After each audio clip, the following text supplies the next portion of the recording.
सियालकोट में नवाज शरीफ ने आज सियासी एक्टिविटी की। चेंबर्स ऑफ कॉमर्स से उन्होंने जो ओहदेदारान से खिताब किया, कारकुनान वहाँ पर मौजूद थे। वर्कर्स कन्वेंशन एक तकरीब भी हुई उनके एजाज़ में, उससे भी उन्होंने इजहार ख्याल किया। वो कहते हैं कि जजेस को क्या ज़रूरत थी कि करोड़ों अवाम के मुंतखब करदा वज़ीर आज़म को हटाने की साजिश का हिस्सा बने। ये सवाल भी किया कि जजेस ने साजिश का हिस्सा बनकर क्यों मुल्क पर कुल्हाड़ा चलाया। कहते हैं उनको अभी तक समझ नहीं आई कि क्यों मरीम नवाज पे केसेस, ख्वाजा आसिफ पे केसेस और उनको बेटे से तनख्वाह ना लेने पर निकाला गया। साथ ही साथ ये भी कहा कि हम पाकिस्तान पर किसी ऐसे शख्स को मुसल्लत नहीं होने दे सकते या पाकिस्तान को किसी ऐसे शख्स के हवाले नहीं कर सकते जो माशरा और सकाफत को तबाह कर दे। नवाज शरीफ साहब ने जो तनकीद का रुख थोड़ा बदला है और अब दोबारा जजेस की तरफ, साबका जजेस की तरफ ये तोपों का रुख किया है।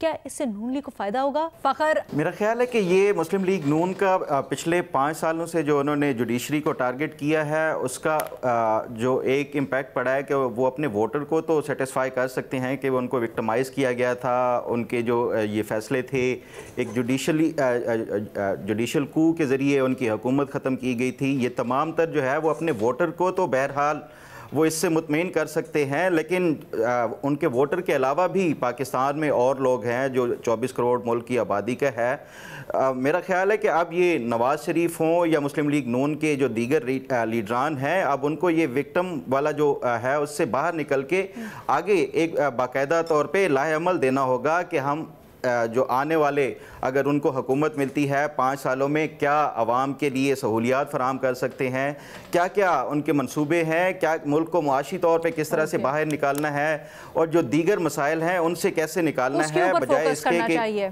ठीक है। मज़र अब्बास साहब, देखिए बहुत सीधे सा है अलीना, अभी फ़खर भी बात कर रहे थे जो कि सर्विस वगैरह में बिल्कुल हो सकता है किसी गवर्नमेंट कोई भी क्लियर कट मेजॉरिटी के साथ नहीं आए, लेकिन अगर मैं आपको बिल्कुल चैलेंज के तौर पे कह रहा हूँ एक चीज़, अगर आप इस मुल्क में सही मानों में फ्री एंड फेयर इलेक्शन अभी करवाएं, 8 फरवरी को करवाएं, बिल्कुल फ्री एंड फेयर जिस पे सबको यकीन हो, तमाम जमातों को हिस्सा लेने की इजाज़त हो, इंक्लूडिंग PTI, इंक्लूडिंग MQM जिस पे गैर एलानिया पाबंदी लगी है, तो नताइज बहुत मुख्तलिफ होंगे।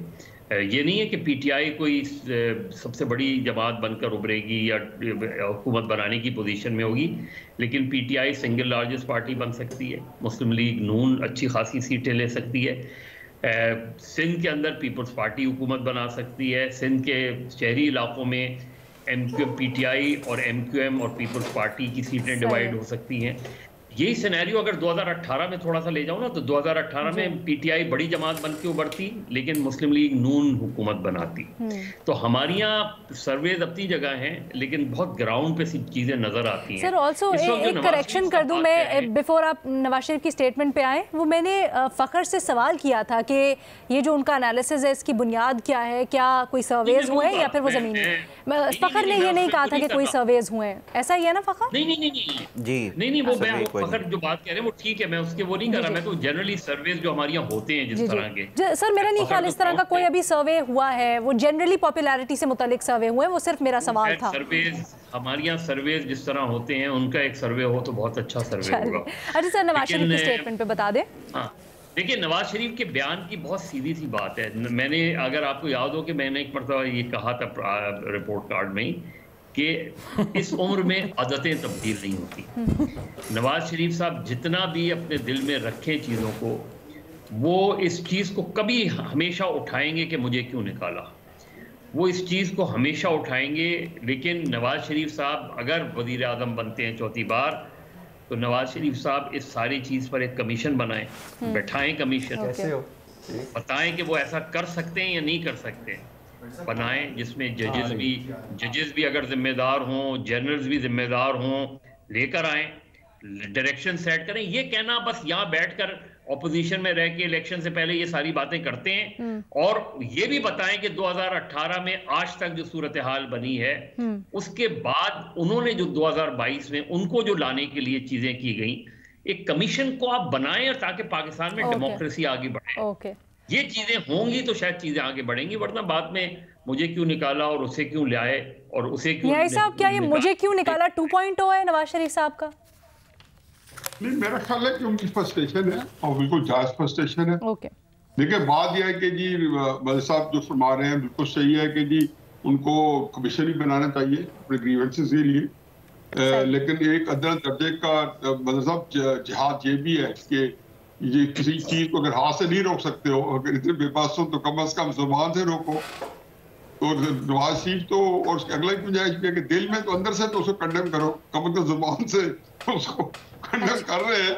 इसी जहाज को बेचारे और उससे दूर पर आ जा सकता है ना। क्यों मरवाना चाहते हैं आप? ही तो पूरी पक्का काम करना चाहते हैं सर। तो फिर अगर जिहाद का ही उन्होंने तहिया कर लिया है, इरादा कर लिया उन्होंने जिहाद का, तो एक्चुअली जो पीछे किरदार है उनके खिलाफ करे ना, ये आगे वाले लोगों को सबको ज़बानी वो तो हदीस है वाक़या कि जी जो दरमियानी दर्जे का जिहाद है वो ज़ुबान से है, ज़बानी कलाम नहीं। मैं ऑन ए सीरियस नोट देखिए, ये तमाशा नहीं है कि पार्लियामेंट मौजूद है। पार्लियामेंट की जितनी बेतौकीरी में यहाँ सुनता हूँ पाकिस्तान के अंदर या जो लोग पार्लियामेंट के अंदर नहीं होते, इदारों में होते हैं, अरे इनको जैसी तैसी है। इस मुल्क के अंदर कोई बंदा कोई ये नहीं है कि कोई खलाई मखलूक है और वो सारा मुबर्रा है या दूध का धुला हुआ है। हम सारे सारे अपने गुनाहों के साथ, सुप्रीम कोर्ट के अपने गुनाह हैं, के अपने गुनाह, पार्लियामेंट की सारी चीजें मुसीबत वो करते हैं। गुनाह इलेक्टेड प्राइम मिनिस्टर है, 3 जजेस उठा के यूसुफ गिलानी को घर भेज दे, 5 जजेस उठा के जनाब उठा के नवाज शरीफ घर भेज दे। आप कौन होते हैं पाकिस्तान में इस तरह के फैसले करने वाले कि लोग पाकिस्तान मुंतखब करें किसी को, आप उसको घर भेजें? ऐसे तो जजेस को शर्म आनी चाहिए बाहर निकलते हुए कि उन्हें कितने पाकिस्तान के खिलाफ कितने मुसलमान फैसले किए हुए हैं।